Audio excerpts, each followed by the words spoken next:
Well, cell phones playing a key part in the search for missing baby Lisa Irwin in Missouri.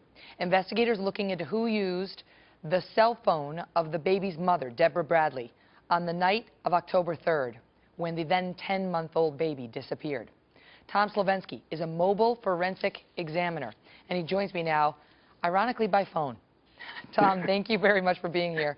I want to ask you, okay, first and foremost, we, as our viewers know by now, have been told that at 11:57 p.m. on the day this baby went missing, a phone call was made from Deborah Bradley's phone. It was attempted from her phone to the phone of a woman named WMegyn Wright, who both women claim they don't know each other or never talked before, right before midnight.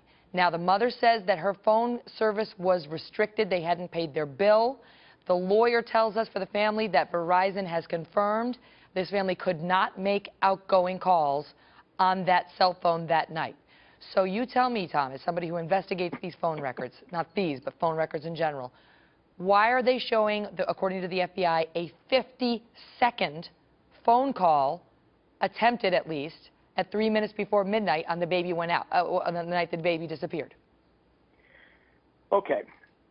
First thing we're going to have to look at is there's many different ways to explain this, Megan. You could have had someone call in via a spoof card using their number. The phone itself, though it was disconnected from service, the person could have dialed in, listened to a message telling them they needed to re-up their contract. Well, let me stop you there. So if let's just go with, okay, it's the mother. The mother's calling.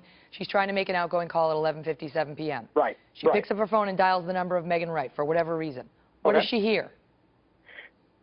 Well, here's the thing about cell phones. They can be unpredictable. Two things could have happened. Number one, the call could have gone to an automated service that tells her, hey, you need to pay your bill in order to get your service back up. And then that recording goes on, and they just hold on there hoping that the recording will stop and that they'll put them through anyway. Or the second scenario could be, we have seen in the past where a cell phone that was supposed to be disconnected from the service basically got one last call out of it before the network kind of caught up with it and shut it down. Really? So you don't rule out the possibility that the phone call was actually made and received? I cannot rule that out based on what I know right now. I'd have to have some more information. But, Tom, the feds know the answer, right? Because they clearly have spoken to Deborah Bradley and looked at her phone records. But WMegyn Wright's phone records, wouldn't they show a received call? I mean, well, I guess I should ask you this, because our understanding is it may have been a prepaid phone, you know, like you get it at the store. Right. Would there be a record showing an incoming call if, in fact, she had received it? There's always a record of a call. So even if you buy one, you know, at the Walgreens or the Walmart, and you pay, you know, you get the prepaid phone call, the feds can track an income. They can see if you got an incoming call. Sure, sure. Because all these companies keep detailed records of all the calls for billing purposes. Now, what about if WMegyn Wright had changed her phone? Because what we learned last week is that from one reporter, or PI, who's on the scene, is that WMegyn Wright, who was on the receiving end of this phone call, maybe not her, but her phone was, she says she told somebody she'd only bought that phone maybe a month and a half before. That was a new phone, according to some reports. We haven't been able to independently verify that. If that's true, then is it also true that perhaps does it throw doubt on the parents' story that they never met WMegyn Wright? Because they say, look at our phone records going back a year.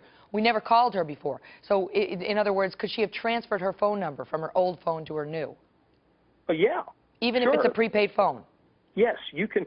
With many of the plans that are out there today for prepaid phones, they allow you to port your number over so that your new phone is now the same number as your old phone. Okay, I want to get to a couple other things quickly.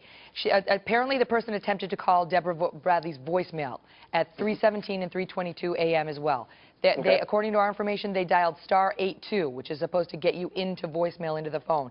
do you know whether they'd be able to track whether the person then dialed in a voicemail passcode, or is your information that if you dialed *82 on a restricted phone call, you'd get that same Verizon recording right then and there saying no dice? Well, if you're going to get if you've been cut off, most of the time you are going to get that Verizon or whatever the provider is saying you've been cut off. No amount of pushing buttons is going to get you in. Okay? When you're cut off, you're cut off. Okay.